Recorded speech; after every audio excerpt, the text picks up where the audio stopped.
Центра теңиз бөлтүрүккө Канадада кылмыш иши козголгонун маалымдады. Центра Gold компаниясы кумтөргө сырттан башкаруучу болуп дайындалган теңиз бөлтүрүктү кумтөркенин басып алуу жана жашыруу маалыматты ачыктоого айыптап, Канадада кылмыш иши козголгонун маалымдады. Билдирмеге караганда, иш Онтарио провинциясынын жогорку сотунда ачылган.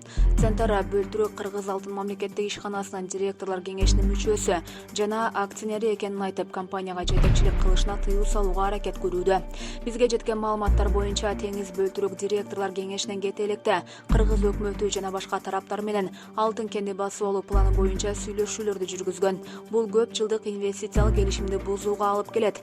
Бөлтүрүк мындай маалыматты Центра тарапка айткан эмес. Мындан улам Центра компаниясына директорлор кеңешинин мүчөсү болуп туруп, ишенимдүү өкүл катары милдеттемелерди бузганы, жашыруу маалыматтарды сактабаганы боюнча айыпталууда деп жазылат маалыматта.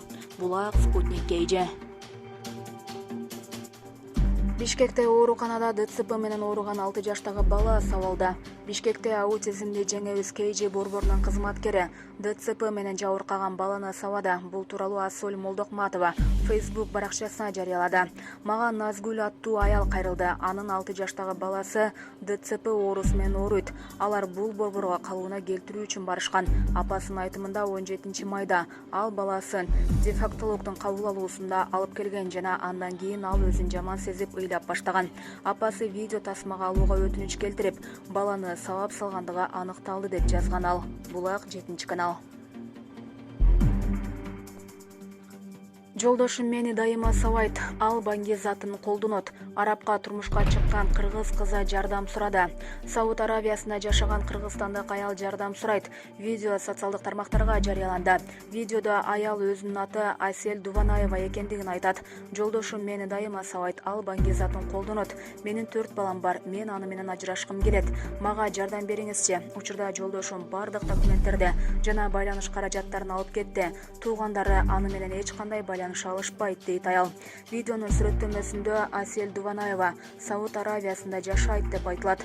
Араб кишиге турмушка чыккан. Ал күйөөсү менен ажырашып, балдарды жанында калтыргысы келет. Балдар Сауд Аравиясынын жарандары. Асель ортокмокко алынып жаткандыгын тасмага тартып, Кыргызстандын консулдугуна жана полицияга бир нече жолу кайрылган. Ошондой эле 8 мартта сот жарыяны өтмөк. Бирок күйөөсү аны үйүнө камап сыртка чыгарбай жаткан. Булак 7-канал. Акыркы коңгуроо бардык мектептерде онлайн форматта өтөт. Кыргызстандын бардык мектептеринде быйыл акыркы коңгуроо майрамы коронавируска байланыштуу онлайн форматта өтөт. Бул тууралуу 20 майда 1-радионун эфиринде Билим берүү жана Илим министрлигинин мектеп жана мектепке чейинки билим берүү башкармалыгынын өкүлү Айнура Кусейинова билдирди. Ал Бишкекте 11-класстын бүтүрүүчүлөрү үчүн акыркы коңгуроо мектепте кадимки тартипте өтөрү тууралуу чечим жокко чыгарылганын белгиледи. Талкуулагандан кийин онлайн өткөрүү тууралуу чечим кабыл алынды. Себеби Бишкек азыр кызыл зонада.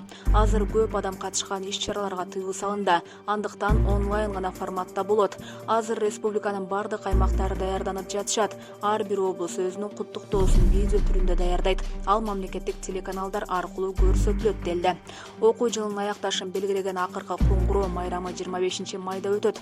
Аралыктан өткөрүү тууралуу талап мамлекеттик да, менчик да окуу жайларына тийиштүү экени айтылды. Булак Азаттык. Пара алууга шектелген Азамат Дыйканбаев 2 айга камакка алынды. Министрлер кабинетинин төрагасынын мурдагы орун басары, санариптик өнүгүү министри Азамат Дыйканбаев 2 айга УКМКнын абагына киргизилди. Бул тууралуу 1-май райондук сотунун маалымат кызматы кабарлады. Аны камакка алуу чечими кечээ кабыл алынган. Дыйканбаев Коопсуз шаар долбоорунун 2 этабын ишке ашырып жаткан чет элдик компаниянын өкүлүнөн пара алды деп шектелип жатат. Ал кечээ иштен бошотулуп, ордуна Дастан Догоев келген. Дыйканбаев өкмөттөгү кызматка 5-майда дайындалган. Ага чейин санариптик өнүктүрүү боюнча мамлекеттик кызматтын жетекчисинин орун басары болуп иштеп турган. Булак Спутник KG.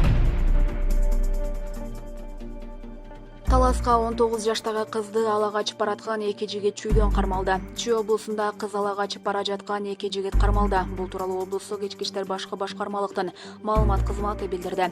Билдирмеге караганда 20 май күнү кечки саат 22:00 чамасында милицияга радио станция аркылуу Бишкектин Октябрь районунан эки адам 19 жаштагы кызды уурдап, белгисиз тарапка алып кеткендиги тууралуу маалымат түшкөн. Чүй облустук милициясынын инспекторлору перехват планы менен Сосновка постунан түнкү саат 00:30 чамасында Honda Odyssey үлгүсүндө унааны токтотуп бала качууга шектелген эки жигитти кармашкан. Алар кызды Талас облусуна алып кетип бара жатканы аныкталды деп айтылат маалыматта. Колго түшүрүлгөн 23 жана 26 жаштагы жигиттер, ошондой эле ала качууга дуушар болгон кыз Бишкек шаарынын Октябрь райондук тергөө бөлүмүнө жеткирилген. Булак Спутник KG. Манас аэропортунда жыйынтыгы 1 саатта чыккан ПЦР лаборатория ачылат. Манас эл аралык аэропортунда ПЦР лаборатория ачылаарын министрлер кабинетинин маалымат кызматынан кабарлашты. Бүгүн министрлер кабинетинин төрагасы Улукбек Марипов Түштүк Кореялык BS Group корпорациясынын президенти Пак Хё Рин менен жолуккан. Ишкер айым анын компаниясы Кыргызстанга инвестиция тартууга кызыктар экендигин жана алар Манас аба майданына лаборатория ачаарын айткан. Пак Хё Рин аталган лабораторияда бир күндө 14 000 адам ПЦР тест тапшырып, анын жыйынтыгын 1 сааттан кийин алса болоорун билдирди. Өлкөдө жакында туристтик сезон ачылаарын эске алсак, республика аймагындагы мындай лабораториянын ачылышы туристтерди тартуу жаатында чоң мааниге ээ. Биздин милдет Кыргызстанды COVID-19 батып калбаган өлкөгө айландыруу. Бул өлкөгө туристтердин агылуусуна шарт түзөт деген. Марипов BS Group корпорациясынын иши медициналык тармакта гана эмес, экономиканын башка багыттарында да кеңейтилерине ишеним артты. Булак Спутник KG.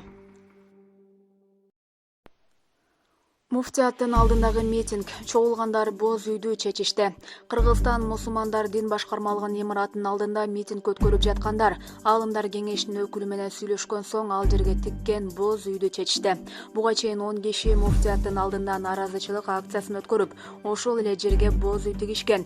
Алар муфтийди Аалымдар кеңеши эмес, Кыргызстандын ар кайсы райондорунда жашаган эл шайлашы керек деген талап коюп жатышат. Чогулгандар бул талап аткарылмайынча боз үйдү чечпей турганын билдиришкен. Мындан соң тараптар муфтияттын имаратынын ичине сүйлөшүү үчүн киришкен. Белгилей кетсек, муфтий Аалымдар кеңешинин мүчөлөрү жана борбордук текшерүү комиссиясынын төрагасы 29 майда курултайда аймактан келген делегаттар тарабынан бекитилет. Муфтийликке талапкер катары 6 кишинин документи талапка жооп берген. Бүгүн алар үчүн сынак өткөрүү айтылган болчу.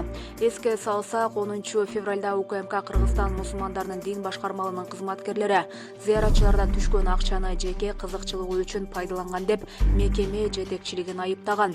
Мындан улам ошол кездеги муфтий Максат Токтомушев кызматынан кеткен. Жаңы муфтийди шайлоо март айынын аягына чейин белгиленип, бирок коркутуу жана чагымчылдыктан улам кийинкиге жылдырылган. Булак Спутник KG. Тажикстан менен Казакстандын президенттери эки өлкө ортосундагы өнөктөштүктү өнүктүрүү маселелерин талкуулашты. Тажикстан менен Казакстандын президенттери эки өлкө ортосундагы достук мамилелер менен стратегиялык өнөктөштүктү өнүктүрүү жана кеңейтүү маселесин талкуулады. Бул тууралуу Тажик мамлекет башчысынын маалымат кызматы кабарлады. Маалыматка караганда, Тажик-Казак сүйлөшүүлөрүнүн жыйынтыгында 7 документке кол коюлду. Алардын арасында өлкөлөрдүн саламаттык сактоо министрликтеринин ортосундагы кургак-учукка каршы күрөшүүдө кызматташуу тууралуу, Тышкы иштер министрликтеринин 2021-23 жылдардагы кызматташуу программасы, Тажикстандын өнөр жай жана жаңы технологиялар министрлиги менен Казакстандын индустрия жана инфраструктуралык өнүгүү министрлигинин ортосундагы өнөр жай тармагында кызматташуу тууралуу, Тажик өкмөтүнүн байланыш кызматы менен Казакстандын санариптик өнүгүү, инновациялар жана аэрокосмикалык өнөр жай министрлигинин ортосундагы өз ара түшүнүшүү тууралуу меморандум өңдүү документтер бар. Булак Кыргыз кабар. Орусия Тажикстанга армиясын калыптандырууга жардам берет. Орусия менен Тажикстан аскердик кызматташтыкты улантууну макулдашты. Бул тууралуу эки өлкөнүн тышкы иштер министрлери Сирождин Мухриддин жана Сергей Лавровдун 19 майда дүйшөмбүдөгү сүйлөшүүлөрдөн кийин орус башкы дипломаты билдирди. АКШнын аскерлерин Ооганстандан чыгаруу чечими кошуна өлкөлөрдө, анын ичинде Тажикстанды тынчсыздандырууда. Лавровдун айтымында Мухриддин менен сүйлөшүүдө аскердик техникалык кызматташтык, Тажик куралдуу күчтөрүн калыптандырууга көмөктөшүү маселелери козголду.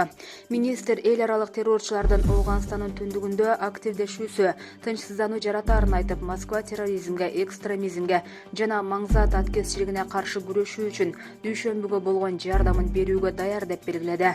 Була Кыргыз кабар.